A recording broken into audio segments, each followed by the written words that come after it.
Alors, je reviens vers vous.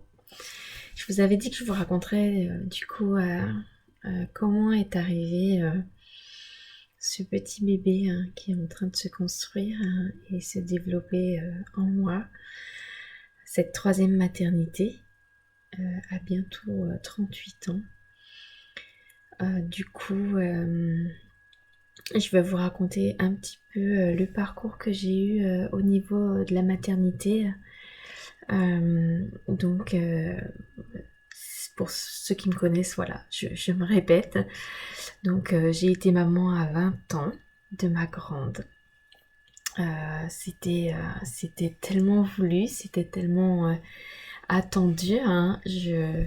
Voilà, j'étais dans la vie active, je travaillais avec des enfants et j'avais envie d'avoir un enfant tôt. Et c'est ce qui est arrivé. Donc, j'ai eu la chance d'être maman à 20 ans, d'être une jeune maman. Et ensuite, voilà, la vie a fait son cours. Et j'ai rencontré quelqu'un d'autre avec qui j'ai passé quelques années. On a essayé d'avoir un enfant pendant un an et demi, et ça n'est pas arrivé.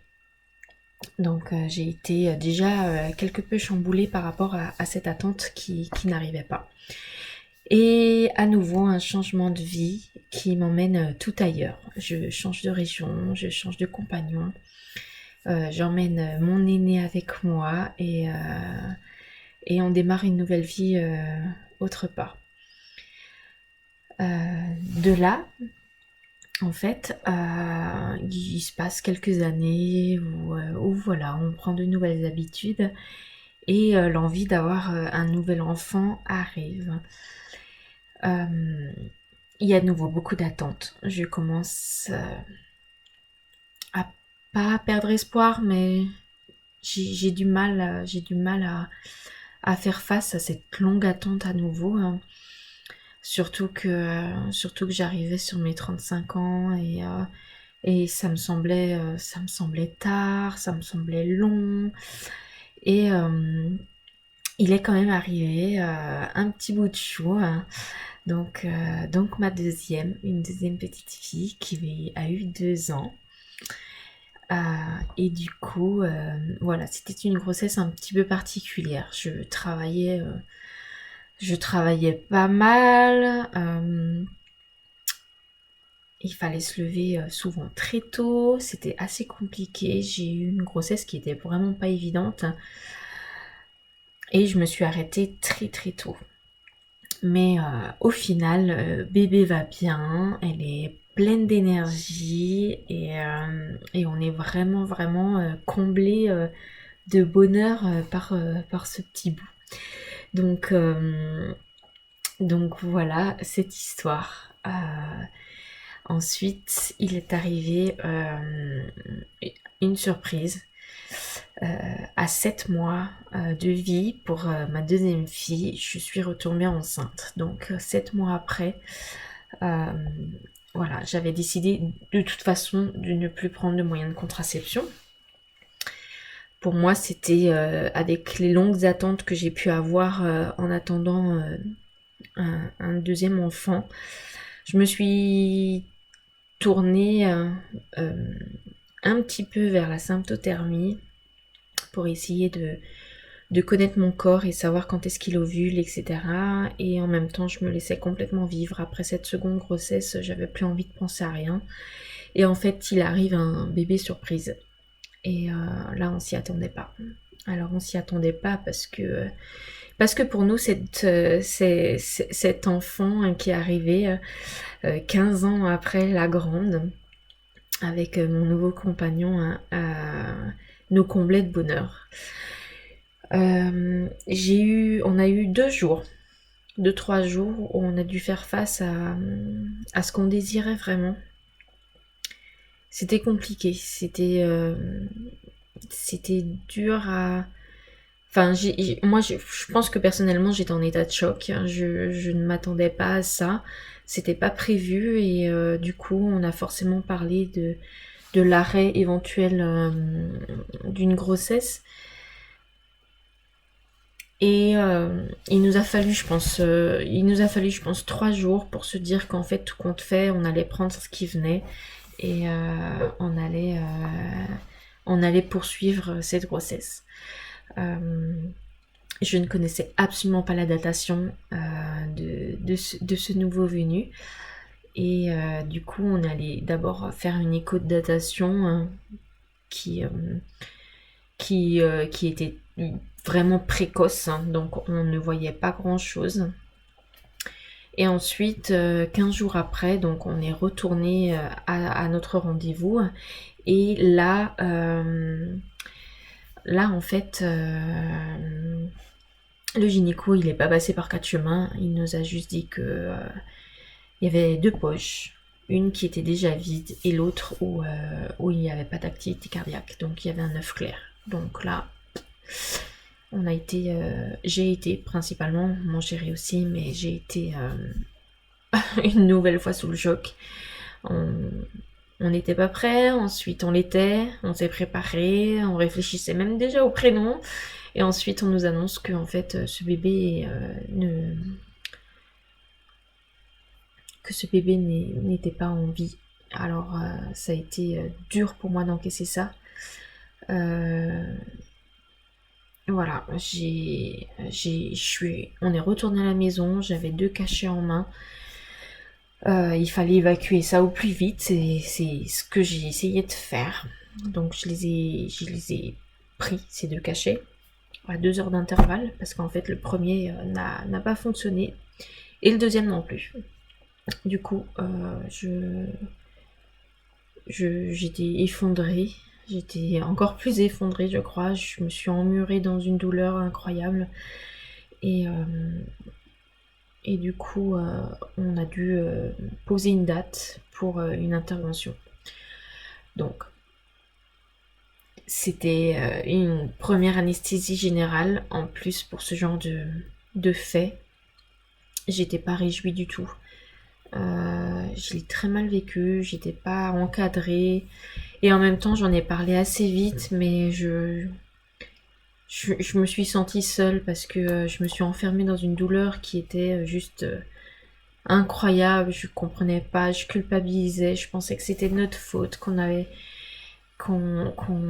l'a fait partir. Et en fait, je suis passée par le curetage, hein, parce que mon corps n'a pas voulu évacuer ce bébé. Est-ce que c'est mon esprit qui n'a pas voulu, hein, je saurais pas dire encore jusque-là. Du coup, voilà, je suis sortie de l'été 2019 un petit peu meurtrie, hein, et jusqu'à il n'y a pas si longtemps, jusqu'à l'année dernière en fait, il m'arrivait d'y repenser assez souvent, j'en reparlais, c'était quelque chose qui était plus tabou du tout pour moi. Et j'avais besoin de temps en temps d'en parler. Donc c'était une 3e grossesse que je n'ai pas vu voir arriver à terme. Voilà, c'était comme ça, il fallait que je fasse un deuil là-dessus. Et j'ai remarqué que je n'arrivais toujours pas à le faire malgré les mois qui passaient. Et ce qui est arrivé, c'est qu'un matin, j'ai décidé de lâcher prise là-dessus, de laisser tomber. Et comme il était inconcevable pour moi de reprendre un moyen de contraception quel qu'il soit, ni qu'on prenne le préservatif pour nos relations sexuelles, voilà, c'était un choix opératoire qu'on devait faire, soit pour lui la vasectomie, soit pour moi la ligature des trompes. Et en fait, un jour, je suis allée vers mon compagnon et je lui ai dit écoute, c'est bon, je pense que je suis prête, j'ai envie d'arrêter, j'ai envie de passer à autre chose et de ne plus penser au fait que je puisse tomber enceinte à n'importe quel moment et puis aussi tardivement. Donc moi, la quarantaine, j'en avais plus vraiment envie et voilà, j'avais envie de profiter ensuite d'autres choses, etc. Et il s'est avéré que une semaine après qu'on discute de tout ça, parce que en fait c'est mon compagnon, c'est mon chéri qui prend la responsabilité de se faire opérer. Donc c'est prévu, en tout cas il y a le rendez-vous qui est pris pour d'ici quelques semaines. Donc je le remercie énormément pour ça parce que c'est une charge c'est une charge mentale, on va dire, en moins. C'est quelque chose dont on n'aura plus à se soucier et c'est super agréable. Mais une semaine après avoir pris la décision de clôturer en fait ces cycles de vie qui pourraient nous donner naissance à un autre bébé, eh bien, j'ai découvert que j'étais enceinte. Du coup, voilà, j'attends un troisième bébé.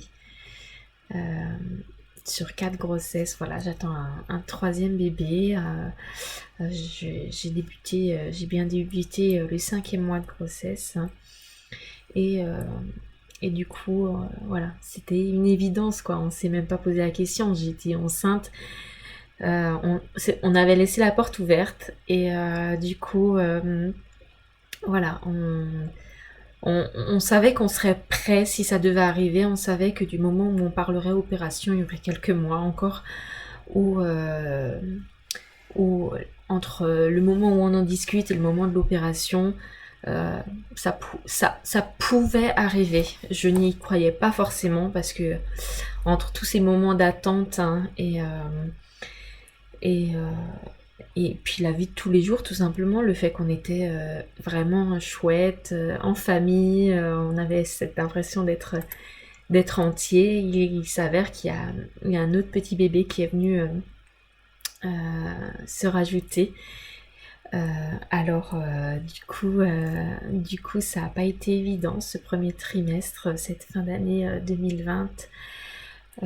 C'était un épuisement total et c'était une fatigue assez importante. Et ça a réveillé pas mal de stress et d'inquiétude et de trauma de cette grossesse qui s'est arrêtée hein, après la deuxième.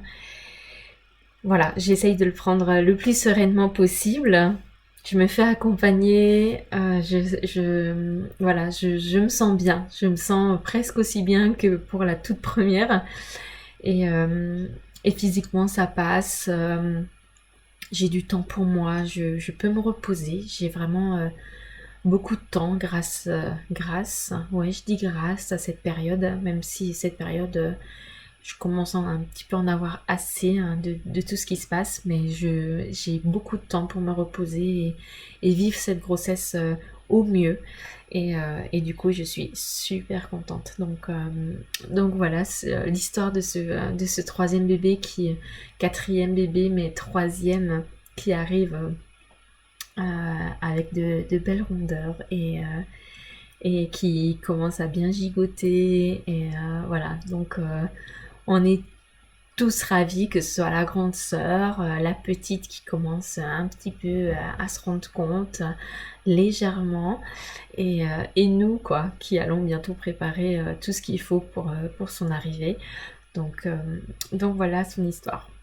J'espère que ça vous aura plu et que ça vous aura donné soit l'espoir pour toutes ces futures mamans qui espèrent un jour que ça va arriver hein, et pour tous ceux et celles qui aiment les belles histoires et, euh, et qui aiment entendre peut-être des happy end.